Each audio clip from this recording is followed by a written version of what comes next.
आता काय झालं साहेब, आमदार झाल्यापासून मी मागे पण कुठेतरी म्हटलं होतं, सगळ्यांच्या अपेक्षा एवढ्या वाढल्या की लोक कशासाठी फोन करतात, न अभ्यास करतात. कालच मला संध्याकाळी फोन आला होता की साहेब रेडे पकडायचे. मी बोललो काय करू मी, तर काय दोरी बोरी आणू की असं ते जुन्या पिक्चर मध्ये होतं ना.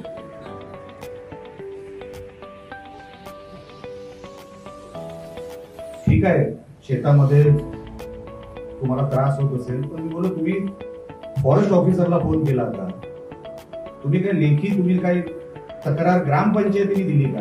कारण ग्रामपंचायतीने तक्रार दिली किंवा डिस्ट्रिक्ट फॉरेस्ट ऑफिस डीएफओला जर तुम्ही सांगितलं तर त्याच्यावरती ते ऍक्शन घ्यायचा प्रयत्न करतात.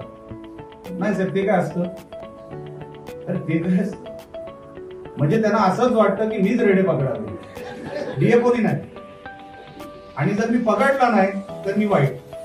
आपसात एक दुसऱ्याला सांभाळून घ्या. मी अनेक वर्षापासून शिवसेना या संघटनेमध्ये मोठा झालो, जीवाभावाची लोक आहेत या संघटनेमध्ये. काय त्यांना प्रोटोकॉल वगैरे लागत नाही. कोणाला तरी तिथे माझ्या शिवसैनिकाला त्रास झाला ना म्हणून अंगावर जाणारी लोक मी लहानपणापासून बघितलेली. काही नाही, त्यांना भूक नसते, धान नसते, फक्त शिवसैनिक म्हणून एक आवड आणि वेळ.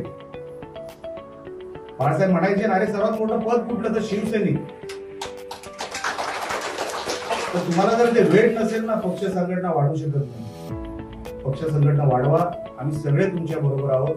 येणाऱ्या सगळ्या निवडणुका जीवाभावाच्या पद्धतीने, कोणतरी कुठे काहीतरी करतोय तुम्हाला खस्ता खायला देणार नाही, तुम्हाला कुठे फेकलं जाईल, तुम्ही कुठेतरी कोपऱ्यात जाल असंही कधी होऊ देणार नाही. आपण जीवाभावाची संघटना चालू.